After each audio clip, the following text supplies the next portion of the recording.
কেণ্ডিডেটসকলৰ বাবে অন্য এটা গুড নিউজ লৈ আহিছোঁ যে ইণ্ডিয়ান পোষ্ট ৰিক্ৰুইটমেণ্ট 2026 চমুকৈ JDS-ৰ বাবে নতুনকৈ অনলাইন আবেদন প্ৰক্ৰিয়া ষ্টাৰ্ট হ'ব। আবেদন প্ৰক্ৰিয়াত কেনেকুৱা কি ধৰণৰ প্ৰচেছ হ'ব, ক'ত কিমান ভেকেঞ্চি আছে সকলোবোৰ জানিবলৈ ভিডিঅ'টো শেষলৈকে চাই থাকা। ইয়াতে ৰিক্ৰুইটমেণ্ট নেম হৈছে ইণ্ডিয়ান পোষ্ট গ্ৰামীণ ডাক সেৱক ৰিক্ৰুইটমেণ্ট 2026। কণ্ডাক্টিং অথৰিটি ইণ্ডিয়ান পোষ্টৰ ফালৰ পৰা এইকেইটা পদ মুকলি কৰা হৈছে। ইয়াতে টোটেল ভেকেঞ্চিৰ সংখ্যা আছে 28,740টা পদ প্ৰায় মুকলি কৰা হ'ব। টেণ্টেটিভ দিয়া আছে এই ভেকেঞ্চিকেইটা পিছলৈ প্লাছ হোৱাৰ সম্পূৰ্ণ সম্ভাৱনা আছে। তাৰপিছতে আহিলে এপ্লিকেশ্যন মোডটো অনলাইন হ'ব আৰু কোনো ধৰণৰ ইয়াতে অনলাইন এক্সাম প্ৰক্ৰিয়া ষ্টাৰ্ট নহয়। ইয়াতে যিহেতু 10ৰ যিটো মাৰ্কশ্বিট আছে তাৰ মাৰ্কশ্বিটৰ আণ্ডাৰতো এই যিটো ভৰ্তি প্ৰক্ৰিয়া আছে সেই ভৰ্তি প্ৰক্ৰিয়াটো সম্পূৰ্ণ কৰা হ'ব। 10ৰ যিহেতু চাৰ্টিফিকেটৰ আৰু মাৰ্কশ্বিটৰ যিটো পাৰ্চেণ্টেজ হয় সেই পাৰ্চেণ্টেজটো লৈ পিনে ইয়াতে চিলেকশ্যন প্ৰক্ৰিয়াবোৰ কৰা হ'ব। ইয়াতে যিহেতু অনলাইন প্ৰক্ৰিয়াসমূহ আবেদন কৰিবলৈ ভৰ্তি যিটো মাচুল হয় সেই মাচুলটো 100 টকা পে' কৰিব লাগিব। ইয়াতে যিহেতু অনলাইন অফিচিয়েল ৱেবছাইটত যিটো Indian post guard online.gov.in visit কৰি পিনি সকলোখিনি চাব পাৰিব। ইয়াতে যিহেতু দিয়া আছে ক্লাছ 10 মাৰ্কশ্বিট বেচিছত ইয়াতে চিলেকশ্যন প্ৰক্ৰিয়াবোৰ কৰা হ'ব। ইয়াতে সকলোখিনি তথ্য দিয়া আছে কেতিয়াৰ পৰা আবেদন হ'ব। ইয়াতে টেণ্টেটিভ ডেট ইয়াত ক'ব পৰা যাব যে ইয়াতে ৰেজিষ্ট্ৰেশ্যন বিগিনছ 31 জানুৱাৰী 2026ৰ পৰা ইয়াতে ৰেজিষ্ট্ৰেশ্যন প্ৰক্ৰিয়াসমূহ আৰম্ভ কৰা হ'ব আৰু লাষ্ট ডেটটো ইয়াতে 14 ফেব্ৰুৱাৰী বুলি ইয়াতে টেণ্টেটিভ দিয়া আছে। ইয়াতে হাল সলনি হ'ব পাৰে, এইটো টেণ্টেটিভ ডেটহে। তাৰপিছত ইয়াতে ফিজ পে'মেণ্ট ডেডলাইন ইয়াতে 16 ফেব্ৰুৱাৰীলৈকে ইয়াতে এপ্লাই কৰিব পাৰিব বুলি ইয়াতে দিয়া হৈছে।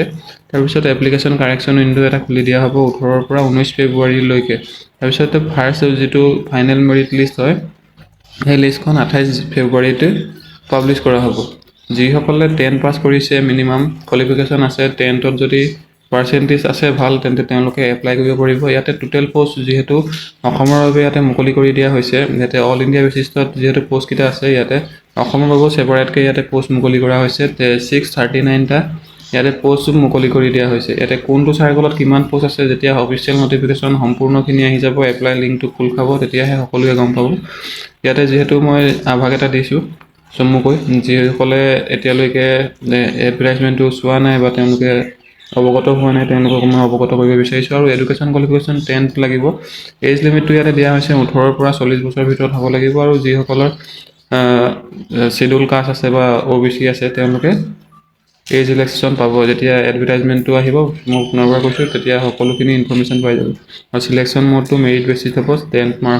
10ৰ যিটো মাৰ্কশ্বিট আছে তাৰ মাৰ্কশ্বিটৰ আণ্ডাৰত যিটো পাৰ্চেণ্টেজ আছে সেই পাৰ্চেণ্টেজত ইয়াতে চিলেকশ্যন দিয়া হ'ব।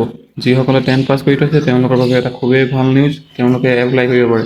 আৰু JDS-ৰ এইটো যিহেতু পে' স্কেলটো কিমান দিয়া হ'ব 10,000 পৰা 24,000 পৰ্যন্ত ইয়াতে পে' কৰা হ'ব। আৰু যিটো BPM হয় তাতে 12,000 পৰা 29,000 পৰ্যন্ত ইয়াতে পে' ভালেমানখিনি দিয়া হ'ব।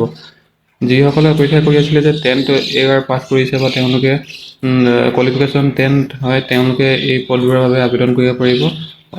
অতি শীঘ্ৰেই এই পদসমূহৰ বাবে আবেদন প্ৰক্ৰিয়া হৈ যাব। যিসকলৰ বয়স হৈ গৈছে 18ৰ পৰা 18 বছৰ মিনিমাম হৈ গৈছে তেওঁলোকেও এই পদকেইটাত এপ্লাই কৰিব পাৰিব আৰু মেক্সিমাম 40 বছৰলৈকে এপ্লাই কৰিব পাৰিব। তো এইটো আছিল এটা ইনফৰ্মেশ্যন যিসকলে আছাম গ্ৰামীণ ডাক সেৱকত ৰিক্ৰুইটমেণ্টত যদি পোষ্টত এপ্লাই কৰিম বুলি ভাবিছে, জব এটা ল'ম বুলি ভাবিছে তেওঁলোকে অতি শীঘ্ৰে এই পদবোৰৰ বাবে এপ্লাই কৰক। যদিহে ইনফৰ্মেশ্যনটো ভাল লাগিলে তেন্তে নিজৰ যিসকল বন্ধু বান্ধৱী আছে বা লগৰ আছে তেওঁলোককো এই ভিডিঅ'টো শ্বেয়াৰ কৰিব পৰা। আৰু যদি চেনেলটোত প্ৰথমবাৰৰ বাবে ভিজিট কৰিছে তেন্তে লাইক, শ্বেয়াৰ আৰু কমেণ্ট কৰিব পৰা।